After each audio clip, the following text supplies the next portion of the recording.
नमस्कार, आप देख रहे हैं ईस्टर्न का मीडिया समाचार बुलेटिन के साथ मैं जितेंद्र ज्योति।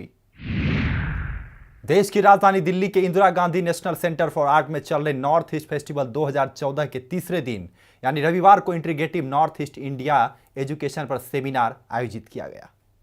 सेमिनार में पूर्वोत्तर राज्य के भौगोलिक विषयों पर चर्चा की गई, जिसमें वर्तमान शिक्षा नीति को नए सिरे से बनाने को लेकर चर्चा हुई और पूर्वोत्तर के कला संस्कृति को एनसीईआरटी की पाठ्य पुस्तक में शामिल करने पर भी बातचीत हुई।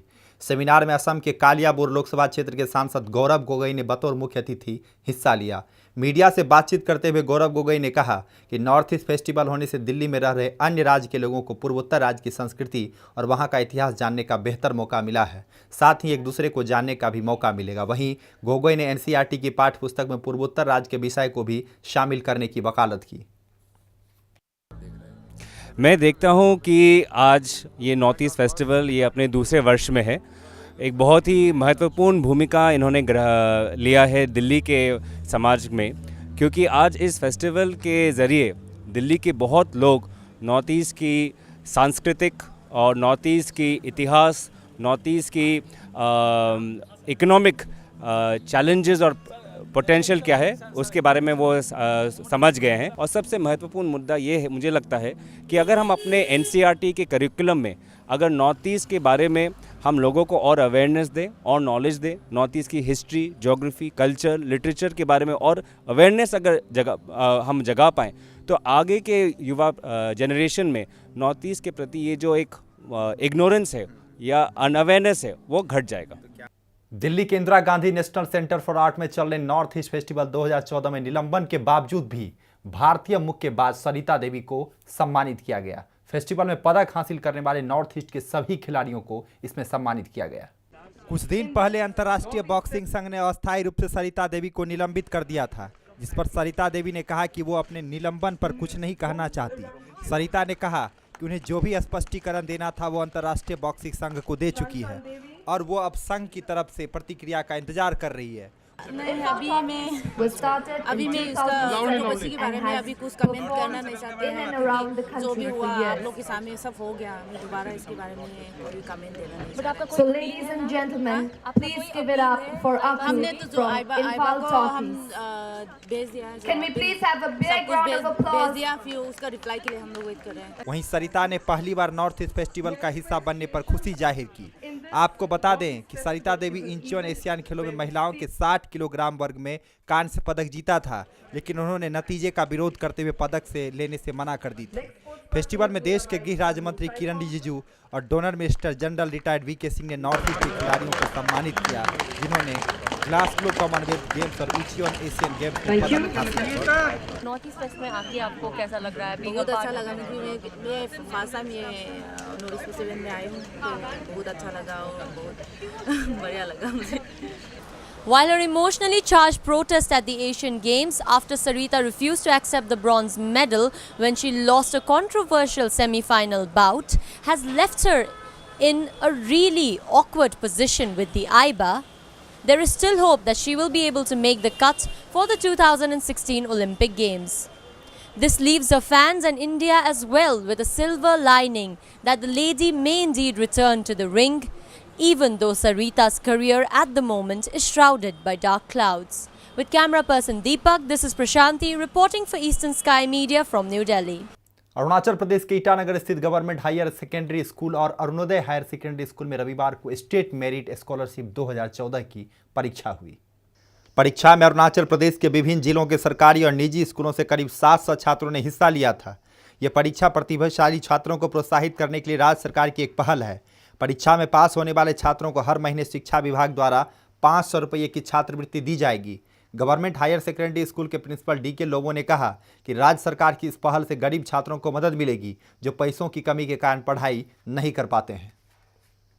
तो बेसिकली ये जो है मेरिट स्टेट मेरिट स्कॉलरशिप के लिए है और जो सिलेक्टेड कैंडिडेट होंगे तो उन लोग को कैश प्राइज दिया जाएगा स्टेट गवर्नमेंट की तरफ से और प्रोबेबली मंथ में 500 पर मंथ पर हेड स्टेट गवर्नमेंट की तरफ से दिया जाता है। नहीं, नेचुरली फ़ायदा तो in terms of hard case में तो ज़रूर होगा। और उसका ऊपर जो एक स्टूडेंट का एक ये जो है आपका स्टेट जब अवार्ड देता है तो उसमें एक अपना एबिलिटी, अपना एफिशिएंसी, अपना जो इंटेलिजेंट जो उसका कैलिबर जो है वो ऑटोमेटिकली एक्सपोज होता है, तो उसमें सेटिस्फाई होता है स्टूडेंट को भी। स्टेट मेरिट स्कॉलरशिप 2014 को लेकर बच्चों में खासकर काफ़ी उत्साह है। स्कूली छात्र छात्राएं यहाँ तमाम डिस्ट्रिक्ट से आए हुए हैं यहाँ पर परीक्षाएं देने के लिए, जो कि अपने आप में एक काफ़ी बड़ी बात है, क्योंकि यहाँ पर कुल मिलाकर 704 बच्चे जो है अलग अलग डिस्ट्रिक्ट से अरुणाचल प्रदेश के यहाँ पर एग्ज़ाम देने आए हैं।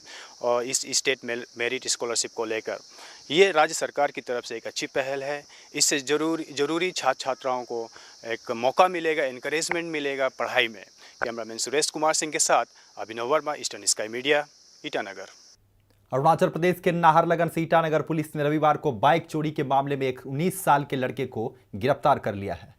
ईटानगर पुलिस स्टेशन में जांच अधिकारी झा ने बताया कि कैपिटल कॉम्प्लेक्स में बाइक उठाने वाले रैकेट का भंडाफोड़ किया गया है और पिछले कुछ समय में करीब 24 बाइक चोरों को गिरफ्तार भी किया गया है।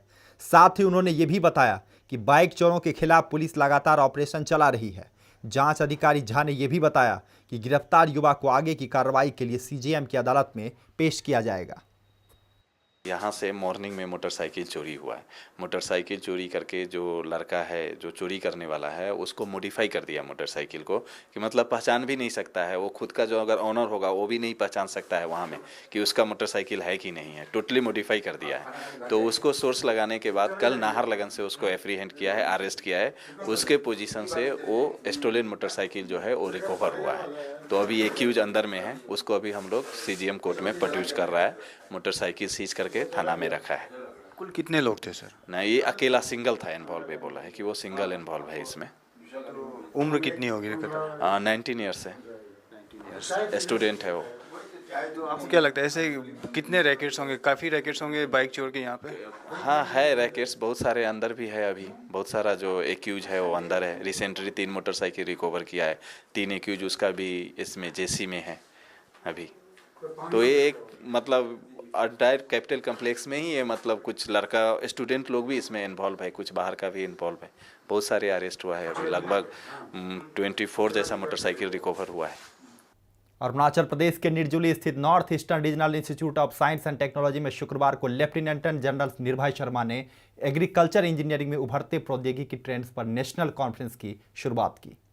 एग्रीकल्चर इंजीनियरिंग में नए विचार, ट्रेंड्स और चुनौतियों पर चर्चा करने के लिए शोधकर्ताओं और चिकित्सकों को एक मंच प्रदान करने के उद्देश्य से कॉन्फ्रेंस का आयोजन किया गया था। प्रदेश के राज्यपाल लेफ्टिनेंट जनरल निर्भय शर्मा ने फूड प्रोसेसिंग और इंटरप्रेन्योरशिप के विकास में हो रही परेशानियों पर जोर देते हुए वैज्ञानिकों और इंजीनियरों को सरल और व्यवहारिक समाधान खोजने के आदेश दिए। कॉन्फ्रेंस में IIT Kharagpur, GB Pant University of Agriculture and Technology Pantnagar और National Institute of Hydrology Roorkee के सदस्य मौजूद थे। अरुणाचल प्रदेश के ईटानगर स्थित टाउन बाप्टिस्ट चर्च में शुक्रवार से चल रहे 14वें फाउंडेशन डे रविवार को संपन्न हो गया। समारोह में बहुत सी प्रतियोगिता का आयोजन भी किया गया था। क्रिश्चियन यूथ एंडेवर के डायरेक्टर नीज तागाम ने बताया कि चर्च समाज को बेहतर बनाने के लिए हर पुरजोर कोशिश कर रहा है। तागाम ने यह भी बताया कि समारोह में मैराथन रेस का आयोजन भी किया गया था। तागाम ने युवाओं से अपील की है कि वो नशीले पदार्थों से दूर रहे और अच्छा जीवन जीने की कोशिश करें। फर्स्ट ऑफ ऑल हम लोग का यहाँ तो है, ये एक रिलीजियस संस्था है, एक चर्च है। यहाँ पे हम लोग फर्स्ट ऑफ ऑल यूथ्स लोगों को ये सिखाया जाता है स्पिरिचुअल अपलिफ्टमेंट का बारे में और स्पिरिचुअल ग्रोथ का बारे में। उसके बाद साइड बाय साइड उसका सोसाइटी, उसका फैमिली, उसको कैसे इन्फ्लुएंस कर सकता है थ्रू चर्च, उसको हम लोग यूथ को सिखाया जाता है स्पेशली। और इसीलिए ये हम लोग एक फाउंडेशन का तौर पर एक मनाया जाता है हर साल। और इस बार हम लोग को जो है टाउन बाप्टिस्ट चर्च जो हम लोग CYE बोलता है, क्रिश्चियन यूथ एंडेवर्स जो है 14वीं बार हम लोग का यहाँ ये फाउंडेशन डे कल से शुरू होके हम लोग कल आने वाला संडे तक ये संपन्न होगा। आने वाला संडे में अरुणाचल प्रदेश के ईटानगर स्थित सिद्धार्थ हॉल में शनिवार को ईटानगर वेलफेयर एसोसिएशन ने पोस्ट इलेक्शन सेलिब्रेशन समारोह का आयोजन किया। समारोह में ईटानगर मार्केट वेलफेयर एसोसिएशन के नवनिर्वाचित सदस्यों ने व्यापारियों के कल्याण के लिए काम करने का आश्वासन दिया। साथ ही सभी से आग्रह किया कि वो व्यापार समुदाय के समग्र विकास के लिए एसोसिएशन का सहयोग करें। समारोह में सांस्कृतिक कार्यक्रमों का आयोजन किया गया था। वहीं कैपिटल कॉम्प्लेक्स के डिप्टी कमिश्नर मीगे कामकी भी समारोह में मौजूद थे।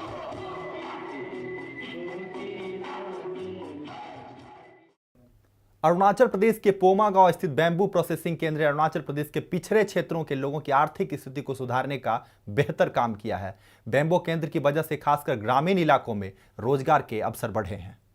18 अगस्त 2009 में केन और बैम्बू टेक्निकल सेंटर की मदद से इस केंद्र की नींव रखी गई थी, जिसकी स्थापना तत्कालीन गवर्नर जे सिंह ने की थी। आपको बता दें कि पोमा गांव ईटानगर से महज 32 किलोमीटर दूर है, इसलिए इस परियोजना का जितना लाभ असम राज्य को मिल रहा है, उतना ही प्रदेश के पिछड़े इलाकों में इसका अनुकूल प्रभाव देखा जा रहा है।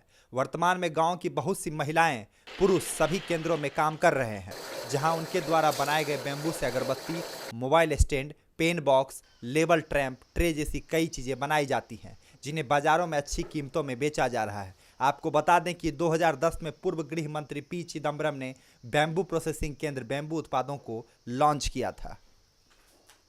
तो ये है पोमा का बैम्बू प्रोसेसिंग सेंटर, जो कि ईटानगर से ठीक 32 किलोमीटर की दूरी पर है। और आज ये बैम्बू प्रोसेसिंग सेंटर कई महिलाओं को रोजगार का अवसर प्रदान कर रहा है। यहाँ पर कुल 16 महिलाएं हैं जो कि बैम्बू से उत्पाद को बनाती हैं और इन प्रोडक्ट्स को बाहर भेजा जाता है और इनका अच्छा दाम भी मिल जाता है उन्हें। इसी बैम्बू प्रोसेसिंग सेंटर द्वारा यहाँ की महिलाएं अपना घर परिवार संभालती हैं। ये जो आप देख सकते हैं, ये जो ट्रे है, ये भी काफ़ी सुंदर है और इसकी जो मार्केट वैल्यू है काफ़ी ज़्यादा हो सकती है, लेकिन अगर आप यहाँ से ख़रीदें तो इसकी मार्केट वैल्यू काफ़ी कम होगी। और ये जो आप देख सकते हैं, ये सारी चीज़ें जो यहाँ पर लगी हुई हैं, ये घर को सजाने में काफ़ी अहम भूमिका निभा सकती हैं। कैमरामैन सुरेश कुमार सिंह के साथ Abhinav Varma, Eastern Sky Media, Arunachal Pradesh. Arunachal Pradesh के पापूनाला स्थित बिशोप हाउस में शनिवार को स्टेटस ऑफ वुमेन पर सेमिनार का आयोजन किया गया। सेमिनार का आयोजन अरुणाचल प्रदेश कैथोलिक एसोसिएशन ने डॉन बॉस्को कॉलेज जेलांग के सहयोग से किया था। सेमिनार में डॉन बॉस्को कॉलेज के शिक्षक द्वारा समाज में महिलाओं के रोल को दर्शाने वाली कुछ पेंटिंग्स का प्रदर्शन भी किया गया। अरुणाचल प्रदेश कैथोलिक एसोसिएशन के अध्यक्ष ता तेबिन ने बताया कि सेमिनार के दौरान डॉन बॉस्को कॉलेज के छात्रों द्वारा अरुणाचल प्रदेश में महिलाओं की स्थिति, बाल विवाह और बहुविवाह जैसे विषयों पर प्रेजेंटेशन दिखाई गई थी। ता तेबिन ने यह भी बताया इस सेमिनार में लगभग 150 लोगों ने हिस्सा लिया। सेमिनार में Arunachal Pradesh Public Service Commission के सदस्य Mamang Dai, State Institute of Rural Development के deputy director Likha Kiran, government college के प्रिंसिपल लिखा जो सामाजिक कार्यकर्ता तादुर मेपोंग भी मौजूद थे। हमारे साथ अभी बातें करेंगे ताओ तेबिन जी, जो हमारे अरुणाचल प्रदेश कैथोलिक एसोसिएशन के प्रेसिडेंट हैं। तो सर, आप सबसे पहले ये बताइए कि आप लोगों ने जो आज ये सेमिनार रखा है, ये किस मुद्दे पर है? आज का ये सेमिनार जो है, हम लोग अरुणाचल प्रदेश कैथोलिक एसोसिएशन और डॉन बॉस्को कॉलेज जुलुई ईटानगर, ये दोनों मिलकर हम लोग अरुणाचल में जो हमारा महिलाओं का स्टेटस क्या है, ये एक नंबर में। दूसरा है चाइल्ड मैरिज। अरुणाचल में पहले ज़माना में बहुत सारा चाइल्ड मैरिज होता था। और तीसरा है हम लोग का पॉलीगामी, जो 2-3 बीबियाँ शादी करता है, इसका बारे में हम लोग अवेयरनेस के लिए हम लोग आज सेमिनार ऑर्गेनाइज किया है। तो ये थे ताओ तेबिन जी, जो अरुणाचल कैथोलिक एसोसिएशन के प्रेसिडेंट है, और उनका ये मानना है कि आज के जो वर्कशॉप है, इसके द्वारा वो एक मैसेज देना चाहते हैं अरुणाचल के वासियों को कि जो अरुणाचल में वुमेन स्टेटस अभी तक क्या है और उसको कैसे मेंटेन किया जाए। और उनका ये भी मानना है कि इस वर्कशॉप के द्वारा जो अरुणाचल में चाइल्ड मैरिज का प्रैक्टिस रहा है, उसको रोका जाए ताकि सोसाइटी आगे बढ़ सके। कैमरामैन इंदिरा के साथ मैं नीलम राजा, ईस्टर्न स्काई मीडिया, अरुणाचल प्रदेश। आज के अंक में फिलहाल इतना ही। नमस्कार।